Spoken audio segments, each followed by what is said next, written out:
आयोजकों को और प्रशासन को, क्योंकि और हाथरस हादसे पर बड़ा खुलासा, बड़ी खबर मिल रही है जी न्यूज पर।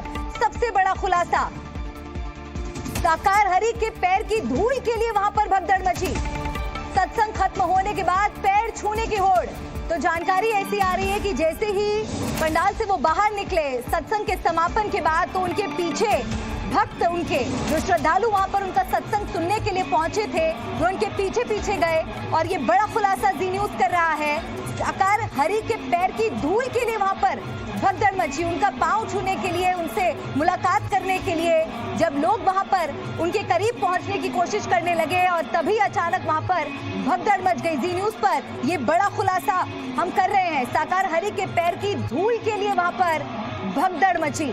सत्संग खत्म होने के बाद पैर छूने की होड़ की वजह से ये पूरा हादसा हुआ। और तुषार लगातार बने हुए हैं। तुषार, क्या अपडेट इस पर? बिल्कुल, देखिए, जो बाबा थे, बाबा बोले थे, उनका पैर छूने को लेकर, उनका जो पैरों की धूल थी उसको लेने के लिए ये पूरा हादसा हुआ है। हालांकि हादसे की एक बड़ी वजह जो है वो गर्मी भी बताई जा रही है कि गर्मी की वजह से सफोकेशन हुआ और एक महिला वहां पर गिरी, उसके बाद भगदड़ हो गई। लेकिन जो जांच हुआ है, प्राथमिक जांच हुई, उसमें ये भी खुलासा हुआ है कि जो बाबा थे उनका पैर छूने के लिए लोग धूलों के लिए वहां पे लोगों में होड़ मच गई, और उसके बाद भीड़ बढ़ती गई, और उसके बाद जब लोग बिल्कुल तुषार, मैं लौट रही हूँ आपके पास। जी न्यूज पर ये बड़ा खुलासा इस हादसे से जुड़ा हम कर रहे हैं, और इस पर ज्यादा जानकारी के साथ राज मेरे साथ जुड़ गए। राजू, बताइए क्या जानकारी?